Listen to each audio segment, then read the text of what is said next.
Hello' everyone, Ansari sir ADP চেনেললৈ সকলোকে স্বাগতম জনাইছোঁ। এতিয়া জনাবলৈ লৈছোঁ, আছাম টেট ৰিএভুলেশ্যন হৈছে, সকলোৱে গম পাইছে আৰু সকলোৰে নম্বৰ বাঢ়িছে। কিছুমানে ফেইল কৰিছিলে, যিসকলে আগৰ ৰিজাল্টত এইবাৰ হয়তো পাছ কৰিছে। ৰিজাল্টটো কেনেকৈ চাব, এনেকৈ লিংকত গৈ চাব পাৰিব। seva.online.org চাব পাৰে। লোৱাৰ প্ৰাইমেৰীৰ কাৰণে লিংক 1 আৰু লোৱাৰ আপাৰ প্ৰাইমেৰীৰ কাৰণে লিংক 1 দিয়া আছে, তাতে ক্লিক কৰিলে হ'ব। যিসকলৰ নম্বৰ বাঢ়িছে সেইসকলে এতিয়া কি কৰিব, যিসকলে আগতে টেট পাছ কৰিছিল সেইসকলৰ নম্বৰ যিখিনি আছিল তাতকৈ বেছি হৈছে। এতিয়া মেৰিট লিষ্ট হিচাপে বা কাট অফ হিচাপে তেওঁৰ মাৰ্ক বাঢ়িব, মেৰিটটো বাঢ়ি যাব। আৰু যিসকলে ফেইল কৰিছিল সেইসকলে সুযোগ পাবনে নাই ডিইত এপ্লাই কৰিবলৈ।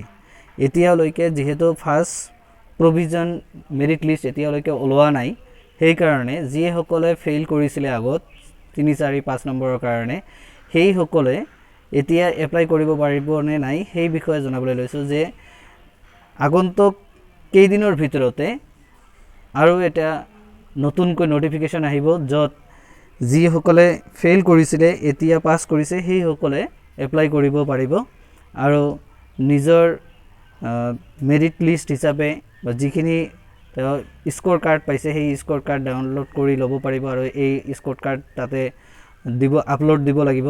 লগতে নিজৰ মাৰ্কশ্বিট, চাৰ্টিফিকেট এইখিনি গোটেইখিনি দিব লাগিব।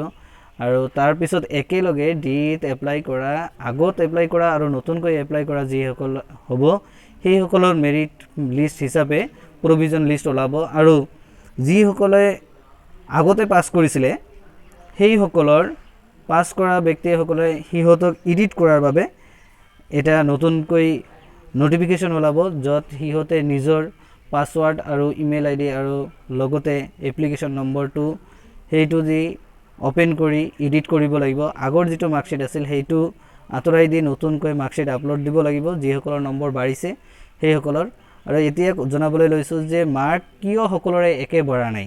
তাৰমানে আগতে যিটো OMR শ্বিট আছিল বা আনচাৰ কি আছিল, সেই আনচাৰ কি মতে কিছুমান ব্যক্তিৰ, কিছুমান প্ৰাৰ্থীৰ কুৱেশ্যন ভুল আছিল, যিটো শুদ্ধকৈ দেখুৱাইছিল আৰু শুদ্ধ উত্তৰটোৱে কেইটামান ভুল দেখুৱাইছিল। সেইকাৰণে যিকেইটা কুৱেশ্যন আগতে ভুল আছিল শুদ্ধ দেখুৱাইছে সেইটোৰ মাৰ্ক কমিছে। 2-4 জনৰ তেনেকুৱা হৈছে, 2-এটা নম্বৰ তেনেকুৱা হৈছে।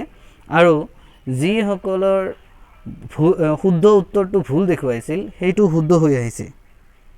সেইবাবে যিসকলৰ ভুল আছিল, ভুলটো শুদ্ধ হৈছে, সিহঁতৰ নম্বৰ বাঢ়িছে।